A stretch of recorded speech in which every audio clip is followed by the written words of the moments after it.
Well, no diamonds for Rita. What are they? Letters. No envelopes, no return addresses, just a whole bunch of letters. It'll take us a while to read through all of these. Probably 2 to 3 hours. Probably. January 2nd, '08. Dear friend, may I call you Catherine? Happy New Year, although it's difficult to imagine a new year that could ever surpass my happiest New Year's. I must confess something about that night. I had no intention of walking from the exquisite silence of the snow-covered Central Park all the way down to the rollicking festivities of 42nd Street. But surely something led me there to you. In fact, Providence itself has made something of a believer of me, because nothing less than a miracle could have directed my eyes to your eyes or my lips to your lips at that moment when that beautiful ball dropped at midnight and everything old became new once again.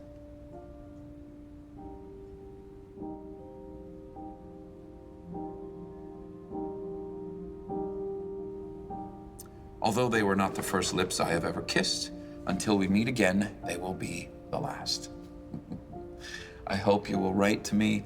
Things move so quickly in the world these days, and I'm a great believer in the power of a letter to remind us of what lasts.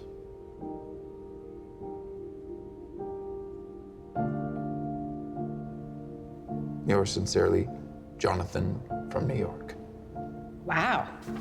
A letter writer who picks up women in Times Square. A romantic who befriended a lady lost in the crowd.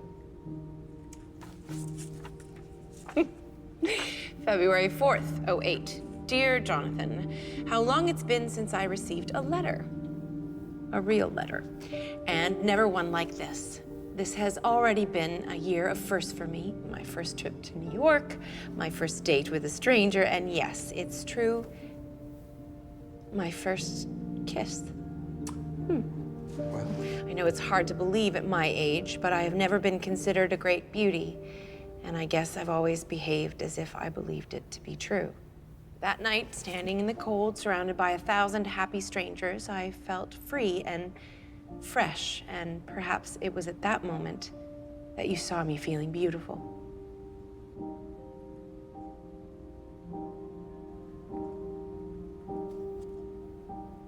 And then you walked up and made it so. We live so far apart, the day we meet again may not come, but I shall never forget the hours we spent walking up Fifth Avenue, sipping tea at the plaza, and riding the carriage in the park, dancing under the stars, kissing goodbye. I hope you will write again and tell me more of your life. Thank you for walking into mine. Yours sincerely, Catherine. Jason, what do we have so far? Dear Catherine, as I sit here at my desk in the Flatiron Building, I look out the window and realize that all that mankind can build with steel and glass and stone can never compare to a life built on a foundation of love for another and faith in something greater than oneself.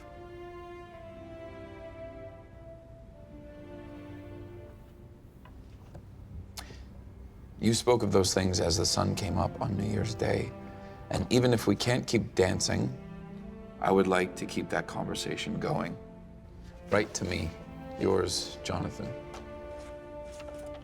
March 17th, '08. Dear Jonathan, I don't believe in coincidence or fate. I believe our lives have purpose and meaning. I believe it is no accident that we met, or even that we both work in triangular buildings. Yes, I have taken a job at the beautiful Brown Palace Hotel. It is Denver's elegant three-cornered landmark and reminds me that two of anything is always stronger with a third. A cord of 3 strands is never broken. A building of 3 corners can withstand the winds, and 2 hearts joined by a greater one can withstand anything. Yours, Catherine. Dear Catherine, I told you that I keep an office in the Flatiron Building, but I neglected the details for fear it might seem trivial to you, a lady of letters and books. I am a journalist, a sports writer, who travels around writing about baseball. Baseball? I would have To many, baseball is just a game played by overgrown boys, but in that game, I see the best and sometimes the worst of our country and its men. Dearest Jonathan, I attended my first baseball game last night. Wow. I sat behind home base and tried to see what you see, but the truth is, all I could imagine was you sitting next to me, making jokes and singing along with the band. And I'm every day inspired by the everyday heroes who take up bat and ball and swing for the stars. Perhaps someday I will know the joy of standing with you as we cheer on the Tigers or the Cardinals or my beloved Red Sox. Until then, I must imagine you beside me, inspiring in me new ways to write of courage and triumph, of diamonds and triangles, of the places we must run before going home. Have I gone mad, Jonathan? Did I fall in love with a stranger last New Year's Eve? There's nothing crazy about falling in love, even when something tells you, against all common sense, that you have met the one you've been waiting for all your life. All my life. And then I let you go. Why did I let you go? Why did I let you go?